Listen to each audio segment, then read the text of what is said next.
Assalamualaikum warahmatullahi wabarakatuh. Dalam video kali ini saya akan melanjutkan sebuah kisah yang berjudul Santet Sambar Nyawa. Dan sebelum saya lanjutkan ke kisahnya, silahkan subscribe dulu untuk yang belum subscribe, karena gratis, tidak merugikan. Dan tanpa basa-basi lagi, langsung saja kita menuju ke ceritanya. Pandangan mata menatap ke arah dinding kamar, di mana terdengar jarum jam yang berdetak menunjukkan pukul 3 dini hari. Kejadian tadi malam betul-betul menguras energi hingga membuatku tertidur lelap dalam waktu yang singkat. Segera aku buka pintu kamar dan berjalan ke ruang tengah. Terlihat Irwan dan Sari tengah menjaga ibunya yang terbaring beralaskan daun pisang berbantal pelepah kelapa. Sekali mana Mamah menggerang sambil memegangi perutnya yang membesar. Tidak jauh beda dengan perempuan yang tengah hamil besar. Mendengar langkah kaki, sepasang mata Mamah terbuka dengan lemah. Dilambaikan tangannya ke arah diriku yang tengah berjalan. "Wi, sini," suara Mamah lemah. Aku segera menghampiri dan merapatkan telinga di mulut Mamah. Dan suara Mamah kembali terdengar, begitu pelan dan lemah. Mamah ikhlas kalau harus pergi, tapi Mamah minta tolong selamatkan anak-anak dan bantu mereka agar bisa lepas dari pengaruh kiriman santet ini. "Jaga mereka dan bebaskan mereka, Wi," ucap Mamah sambil menggenggam erat tanganku. Tangan Mamah begitu dingin, denyut nadinya lemah. Aku segera meraba betisnya, terasa begitu dingin. Mamah sudah tidak kuat lagi. "Tolong jaga anak-anak, Wi," kembali Mamah berucap. Aku segera memberi isyarat kepada Irwan untuk membangunkan saudaranya. Dan sesaat kemudian dua saudaranya bangun dan duduk mengelilingi ibunya.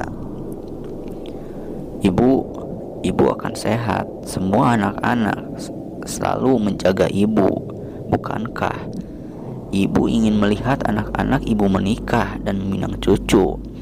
Ibu pasti kuat.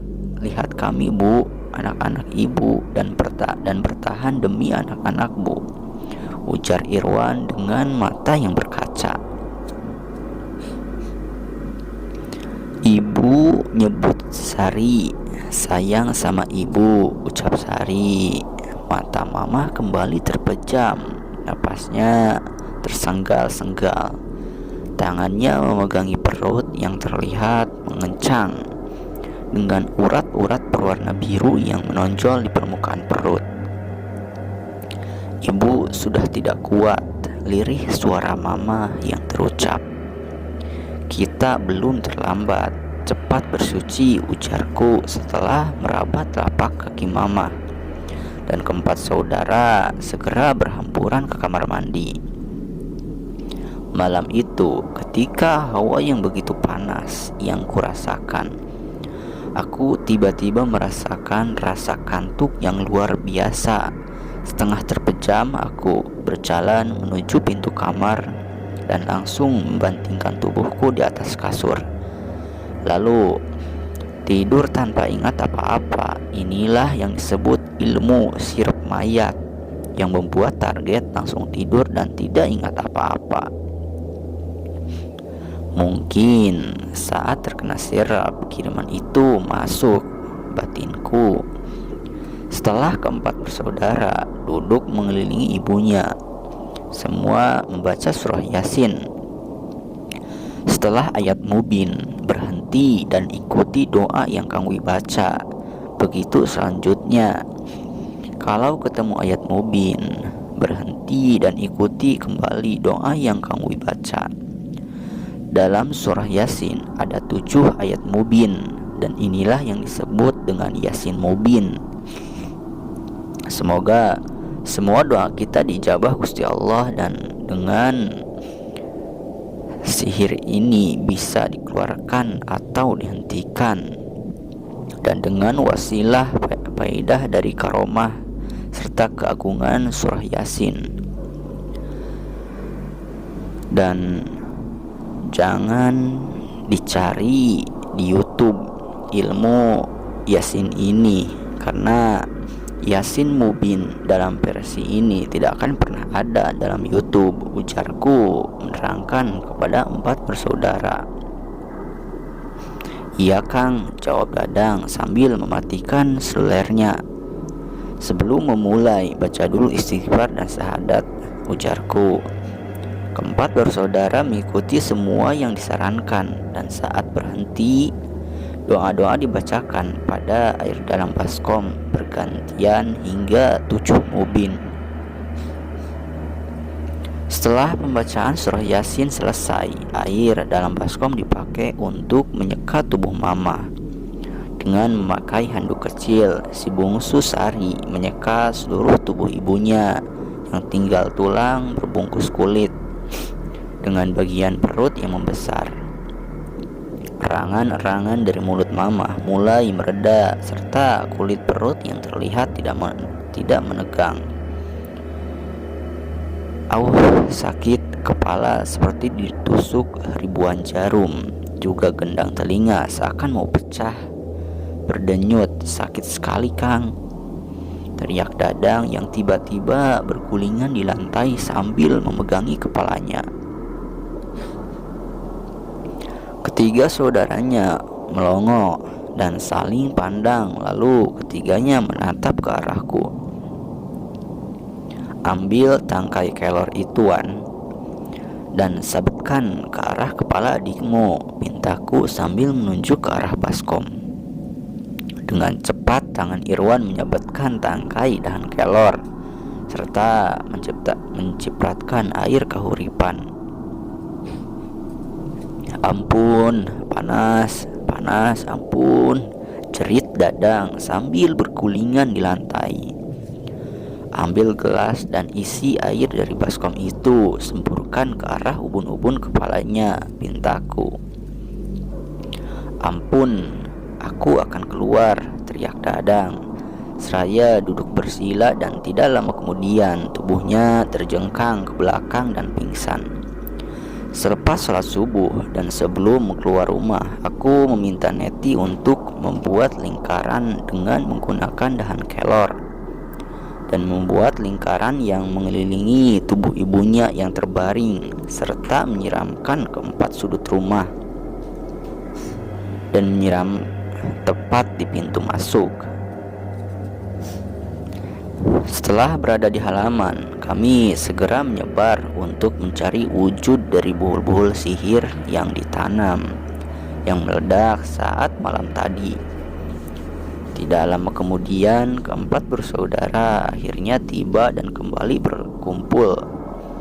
Sebuah kantong hitam dari kain untuk daerah Jawa, biasa disebut dengan nama kanjut kundang, diletakkan oleh Neti, sebuah boneka berbentuk pocong dengan kain putih serta terdapat bercak noda darah, serta sebuah bungkusan kain merah dengan tulisan atau rajah, juga beberapa duri hitam yang lumayan panjang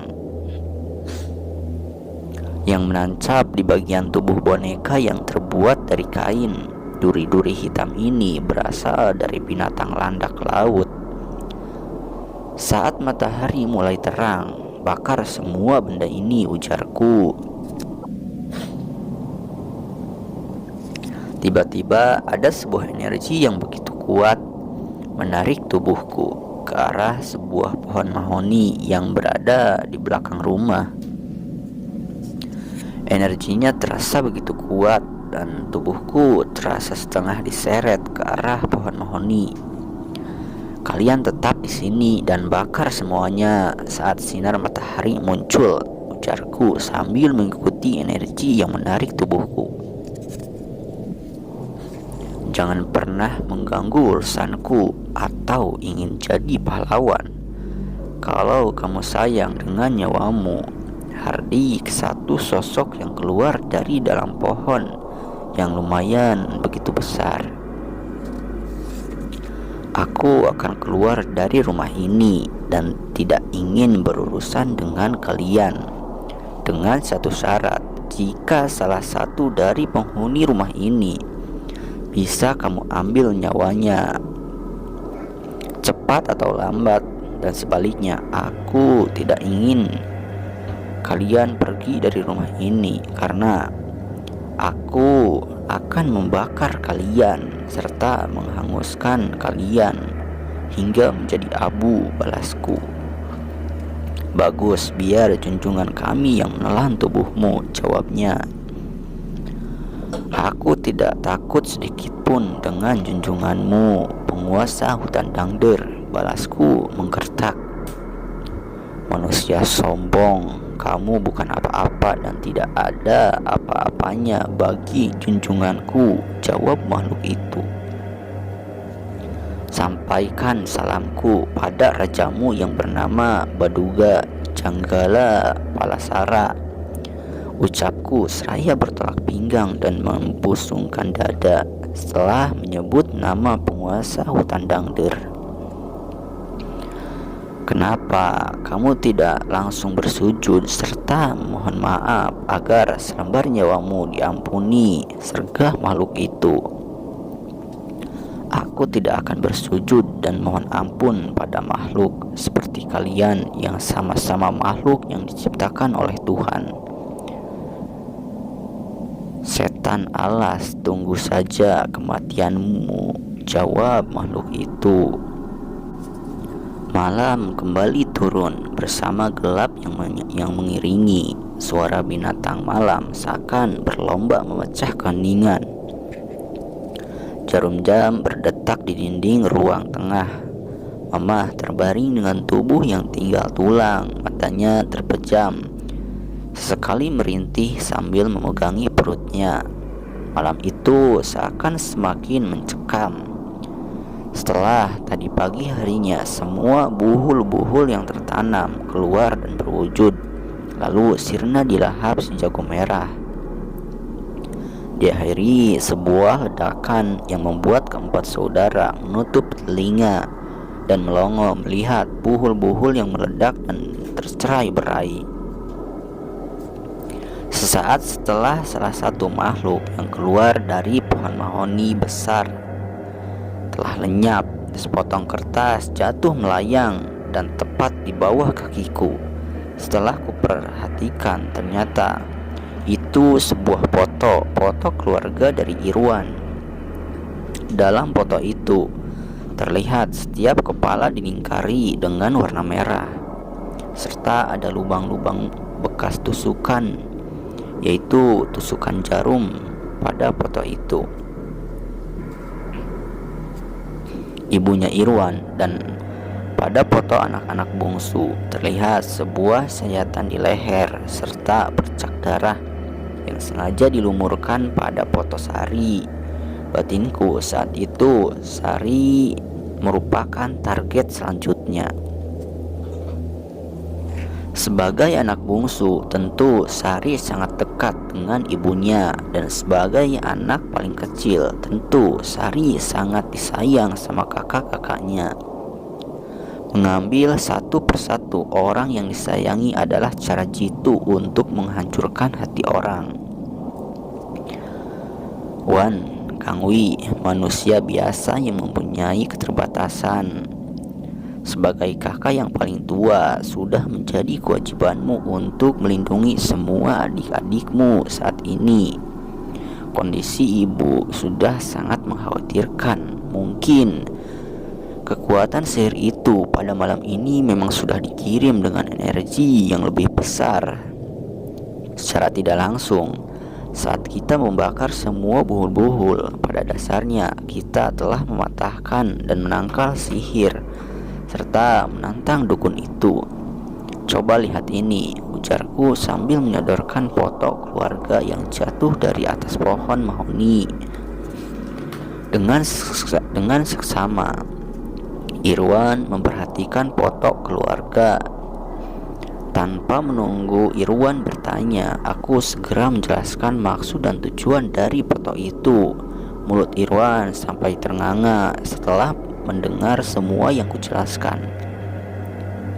Dari awal, Kang Wi sudah mengatakan bahwa ini menjadi medan perang buat kalian, karena pada intinya keyakinan pada Sang Pencipta dan kasih sayang kalian yang menjadi sebuah ikatan yang memberikan dorongan untuk menyelesaikan semua ini secara bersama.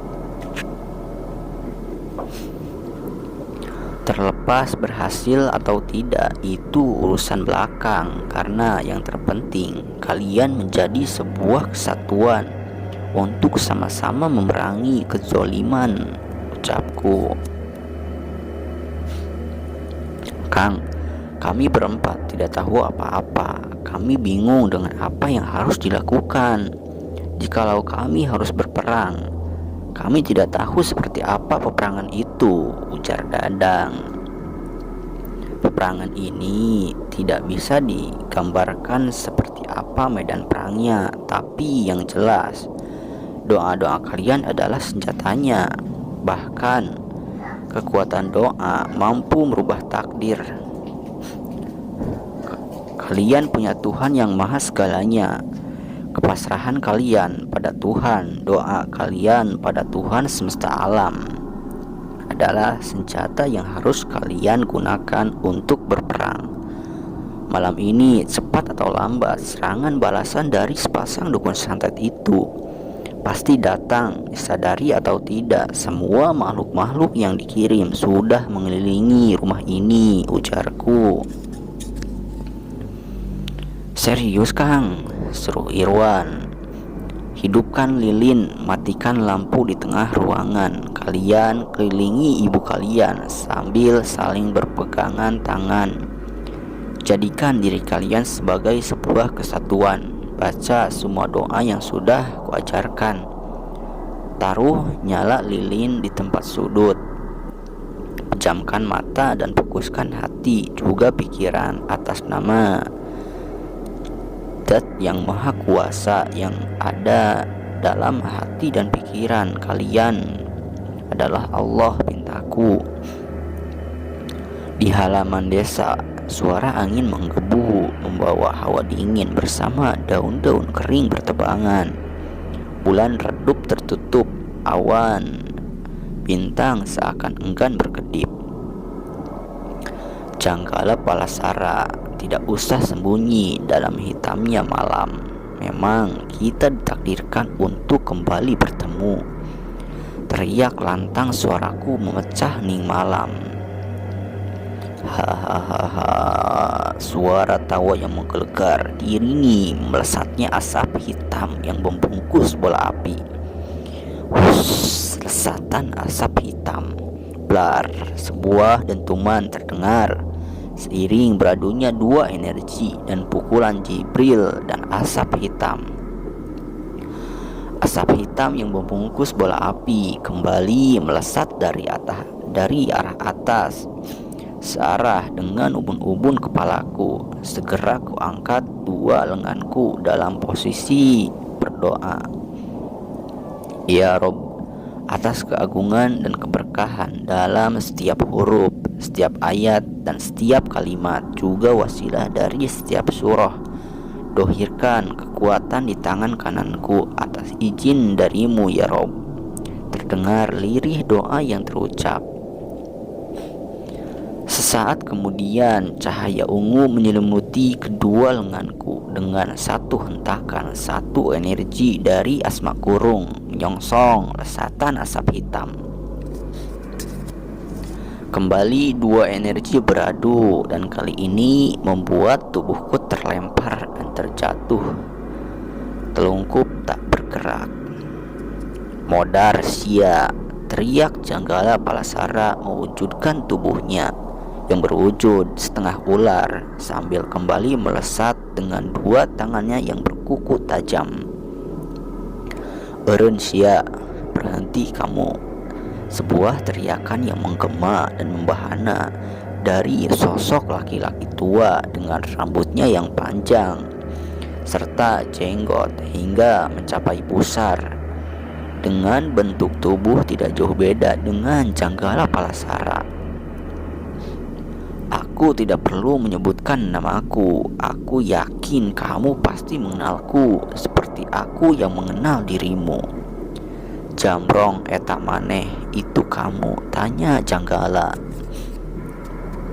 Syukur kalau masih ingat. Ya, aku Abah Jamrong, penguasa Puseur Dayeuh Bandung. Balik dan lupakan anak ini, ujar Mbah Jamrong. Siapa? Dari bangsa lelembut yang tidak mengenal penguasa Puseur Dayeuh. Karena itulah dan menghormati nama besar Mbah Jamrong. Aku lepaskan anak ini dengan satu syarat. Jangan sampai anak ini ikut campur. Selama dia ikut campur, maka dia akan berhadapan dengan Janggala Palasara, jawabnya sambil menyebutkan namanya. Sedikit saja kamu menyentuh anak ini, maka kamu akan berhadapan denganku, Janggala, lantang teriak Mbah Jamrong kepada Janggala.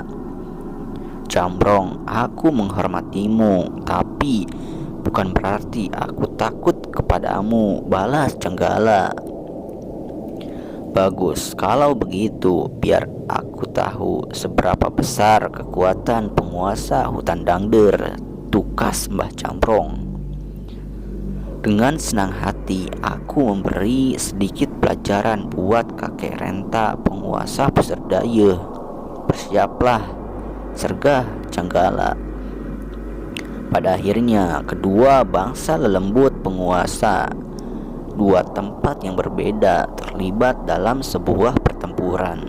Kali ini perjalananmu akan banyak melibatkan tokoh-tokoh dari bangsa lelembut. Hudang Jang, Waras Karsani Jati Kersaning Waluya. Satu suara yang samar-samar ku dengar. Wangsa batinku saat mengenali suara itu. Jang, lawan yang saat ini kamu hadapi adalah orang yang telah banyak menaklukkan beberapa penguasa dari kaum lelembut pada tempat yang berbeda, termasuk Raja Iblis Gunung Buta Ejo, Gua Gambir, dan Saketi Pesisir Cipatujuh. Mundur itu lebih baik atau nyawamu yang jadi korban. Dan satu lagi yang harus kamu tahu, lawanmu adalah pemuja Dajjal. Batinku mendengar suara dari Wangsa Direja. Pantas, gumamku. Jangan berkecil hati, karena sungguhnya kekuatan Gusti Allah di atas mereka. Biarkan anak-anak itu memperjuangkan hidup mereka. Tugasmu adalah mengantarkan anak-anak itu pada titik pasrah dan berserah, serta menyadarkan diri secara vertikal pada Gusti Allah. Berserah diri dengan doa-doa mereka. Setelah tahu siapa di balik dukun itu, maka ukurlah kemampuanmu. Sampaikan ayat ini pada anak-anak itu. Antarkan mereka pada kepasrahan yang sebenar-benarnya pasrah. Cepat atau lambat, kiriman itu akan berbalik pada pengirimnya. Jika mereka kuat dalam tirakatnya. Kembali suara Wangsa Direja terdengar. Untuk ceritanya segini dulu, dan dalam video ini saya berperan sebagai Kang Wijaya. Dan untuk yang belum mensubscribe channel ini, silahkan subscribe dan nyalakan juga tombol loncengnya agar tidak ketinggalan video-video terbarunya. Dan mohon maaf sekali apabila ada perkataan yang kurang enak didengar oleh teman-teman.